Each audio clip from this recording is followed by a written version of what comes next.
All right, we're coming in hot here at the end of the day, Eastern time. So let's jump in. Sound good? Let's go. Let's do it. Happy Monday. Happy Monday. All right, the title is Acceleration is Felt, Velocity is Ignored.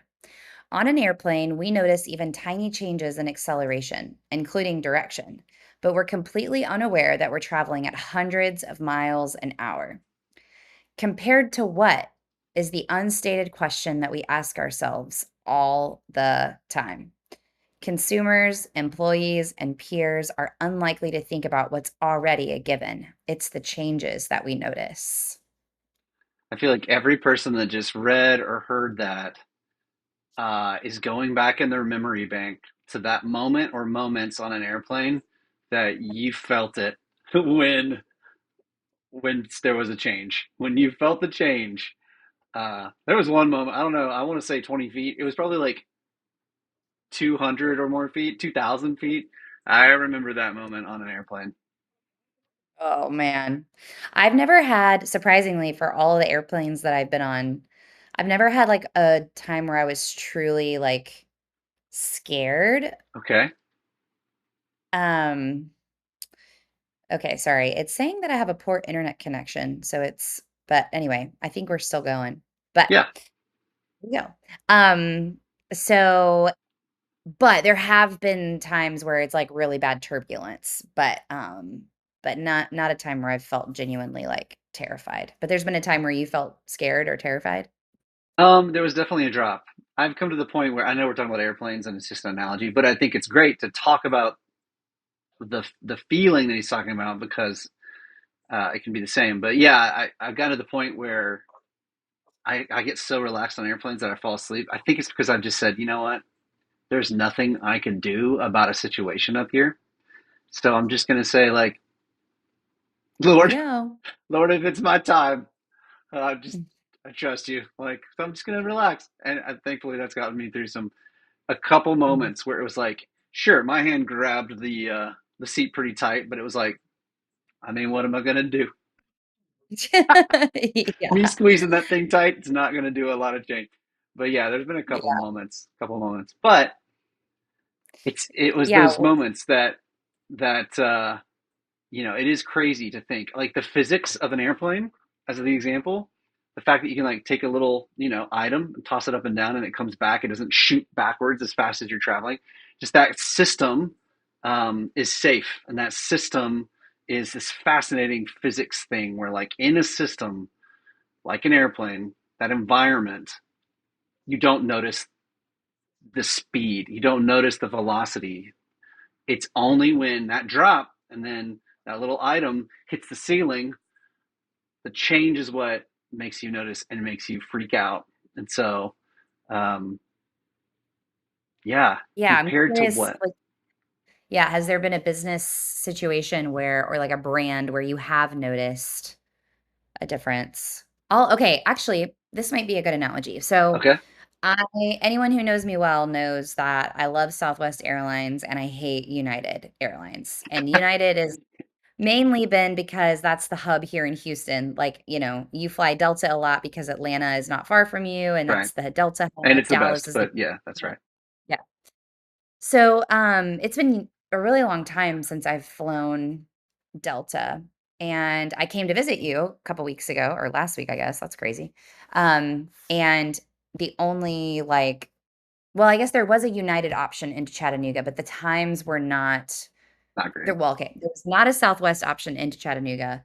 Also true. United were not the times that I wanted, and so Delta was the times that I wanted. And I expected my experience to be on Delta to be like United. And I've always struggled to like articulate why I hate United so much. And there's plenty of like brand reasons why, but people always just kind of chalk it up to like, whatever, you just hate the brand. And it wasn't until flying Delta that I realized how much I hate United or why I hate United Okay. because I'm entering the what do you call that? Like the thing where you are loading into the plane. The tunnel. Yeah, the tunnel thing. And on the sides are like the posters, that every airline has. Yeah. And it's marketing. Like, so, United's are welcome to the friendly skies is like Okay. it's their brand promise. Well, Right. guess what? Their flight attendants are not friendly.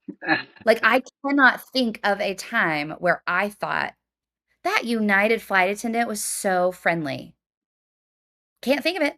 I've actually thought the opposite, which is Yeah. that United flight attendant is being really sarcastic. That United flight attendant seems like they hate their life. That United flight, Yep. whereas Southwest, when you're boarding, it's, pitching you how you're going to experience fun and love and bright colors and Hmm. warmth. And I experienced that with most. Sure, there's been poor Southwest flight attendants, but for the most part, they've lived up to that. So Delta, I'm like watching the posters, and it is one of them said, "You're about to experience service that feels like family," or something like that. And I was like, Hmm. okay, let's see if I do. Okay. Um, and sure enough, every interaction I had with a Delta employee, from the gate, like scanning your boarding pass, they were like, "Hi, Miss Tate, welcome." And I'm like not a VIP. I'm like zone 6 or 7. So, Yeah. and and then when you board, like they're like waiting, and like I got water, like they give you a little water bottle as you were going on, because I think it was too short to do service. Oh wow, that's Um, nice. Very friendly as they're asking you what you want for your snack and your drink. So when you follow through on this all brings back to Seth. I know you're like, why are you telling this story? Nope, I'm with you. Because when you make a brand promise, that's exactly what it is. You are promising your customers that they are going to experience the brand that you are promising them. And when you don't follow through on that, you're experiencing, I think, what Seth is saying here, which is that velocity change. Hmm. So yeah, like the next time I have the opportunity, I will probably choose Delta over United, because I had an experience that showed me that I can expect the promise that they're telling me. And when we make those compromises and we think it's a little thing, or trying to save money here or there, or be more efficient here or there, but it sacrifices the promise that we've made our customers, there are velocity changes that are gonna disrupt your customer loyalty, and I think Southwest is going through that right now. I'm really curious. Elliot was trying to book a flight for a work trip, and he was like, "What is this? There's now, like, 7 options for me booking a Southwest flight, and I can't figure out if my bags are included or not, because and I'm like, "Exactly. It used to be so simple, and now they've become just like every other airline."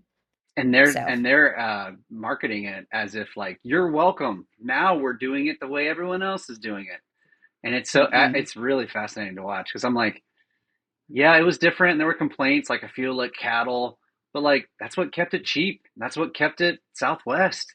It was a culture, and like now you're just gonna be up in the leagues with everyone else, and it's really fascinating. I'm glad you brought that up because man, it is different. Yeah. It's funny. It's That's why different, but it's actually the same. It's like they were right, yeah. kind of category defining, and they gave away the category. Whether or not they had to do it to survive, I don't know. But yeah, really interesting.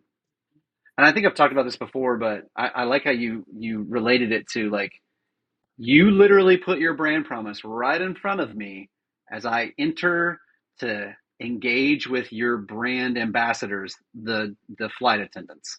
So like if you're not going to live up to it, don't put it right in front of my face right before I engage with your brand ambassadors. And at Starbucks, um, I talked about that poster on the wall right in front of the barista that said the perfect cup every time. And I mean, we talked about it as baristas. It was like I'm sitting on the machine and I'm just like, oh, gee whiz. Like, are you kidding me? You're gonna like hold that over my head? Like quite literally, it was taller than my head. You're gonna hold it over my head while I'm making drinks for people? So it's tough, but I think it's a combination of those brand ambassadors doing their part to represent the brand well, and then it's the job of the in this case like a corporate expression of the brand voice or a corporate placement of that, like set your employees up so that that changed. So I guess maybe go back to the skies. The change isn't felt so hard, or we're just setting them up for yes, that's a Starbucks lingo, setting them up for success. Um, I think I'm kind of expressing it goes both ways. It's the individual, their responsibility to activate that with every interaction, but it's also, I think, it's on the organization to set them up well. Um, Yeah. so I think, again, I'm trying to say, like, it's on both sides to try and mitigate the amount of change felt in an inopportune moment or in a turbulent engagement, and like, a lid pops off and the drink spills a little bit. Do you just pop the lid back on, or do you go, tell you what, let me remake that for you because I bet the caramel macchiato, I bet it didn't quite, I bet it's going to be different. So let me just take that back. I'll remake it real quick. And you throw in a little extra caramel on top or Caramel. something. Yeah. That's so good. I like it. Hmm. So good. All right. Well, that was a good short and sweet takeaway from a golden cookie. I said it right that time. I had to really There you go. concentrate, not It's a not good say cookie. golden. Oh man. All right. Seth said what tribe? I would love to hear from our tribe. What is a brand that you like maybe used to be loyal to or love, or maybe still are, but you felt like they made a change or there was some turbulence in that experience? And what was it? Would love to hear from you. Dad left us a good story about snipes. Snipe hunting. So They go into the comments and check out snipe hunting. That's right. All right. All Have a right. good rest of your Monday over there, See you Daniel. tomorrow. Bye bye. Bye.